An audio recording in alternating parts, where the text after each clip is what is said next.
A sword in one hand, a shotgun in the other.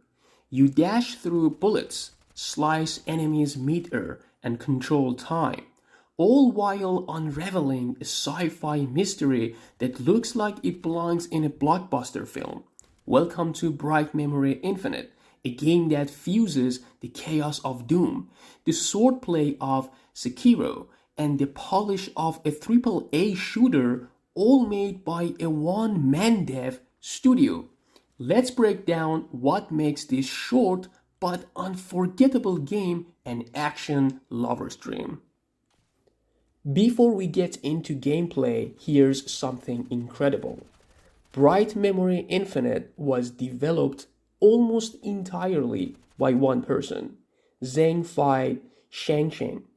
Using Unreal Engine 4, he built a visually jaw-dropping, mechanically deep FPS with a cyberpunk twist, and somehow it runs like a dream. Originally launched in 2021, Infinite is a reimagined version of Bright Memory Episode 1, but this time it's a complete, cohesive experience. You play as Shelia, a badass special agent from the Supranational Science Research Organization. The world is caught in chaos. A mysterious black hole has appeared in the skies above China, warping space-time and drawing in ancient creatures, enemy soldiers, and something far darker. You are thrown into a high-stakes mission full of conspiracies, ancient relics, quantum anomalies, and wild supernatural events. The story is short and intense. It won't win an Oscar, but it sets the tone for the insane action perfectly. And honestly, the setting is a visual treat.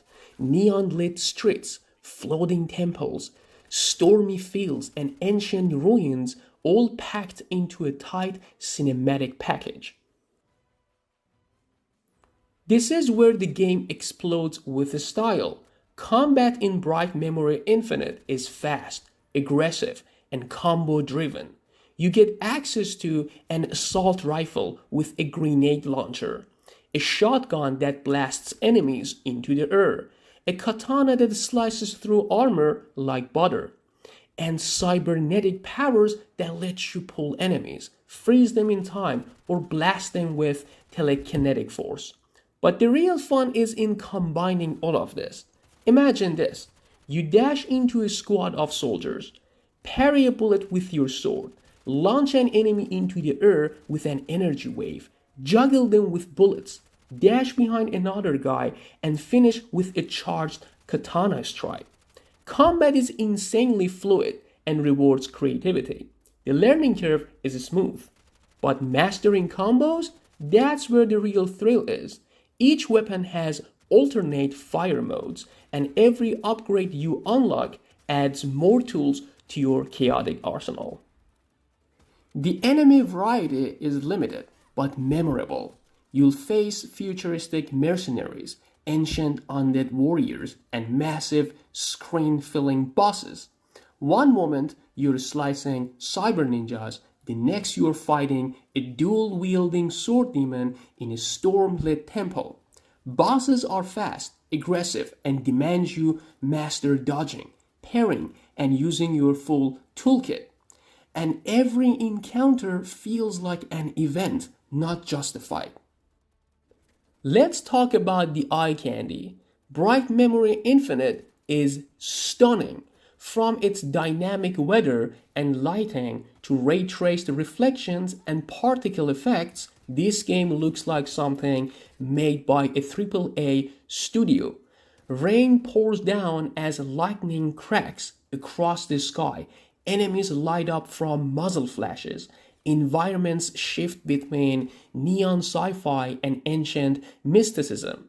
And somehow it runs surprisingly well, even on mid-tier PCs or current-gen consoles. For a solo-developed game, this is straight up jaw-dropping. Here's the twist. Bright Memory Infinite is short, really short. You can finish it in about 2 to 3 hours. depending on difficulty and exploration. There are collectibles, skins, and achievements, but this isn't a game you sink 50 hours into it.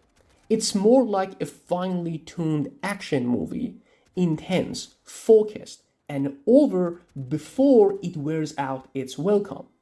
And honestly, that's part of the charm. No filler, no downtime, just pure, concentrated badassery.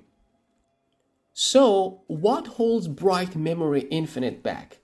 A few things. The voice acting and dialogue are rough. The story feels rushed and underdeveloped. Enemy AI can be a bit basic. But here's the deal. You don't play this game for deep lore or character arcs. You play it to feel like a sci-fi samurai with a shotgun, and on that front, it absolutely delivers. So, is Bright Memory Infinite worth your time? If you are craving high-octane action, stylish combat, jaw-dropping visuals, and a dose of over-the-top sci-fi fun, absolutely. Yes, it's short. Yes, it's rough around the edges. But it's also one of the most impressive indie projects of the decade. A love letter to fast-paced shooters and flashy swordplay, all from a solo developer who poured everything into making a game that just feels fun. Bright Memory Infinite isn't perfect, but it's unforgettable. And in a world of bloated open worlds and padded campaigns, sometimes that's exactly what we need. Thanks for watching. Don't forget to like, comment, and subscribe for more deep dives and game reviews. Let us know, did you play Bright Memory Infinite? What did you think of Shelia's mission? Until next time, keep your blade sharp and your reflexes sharper.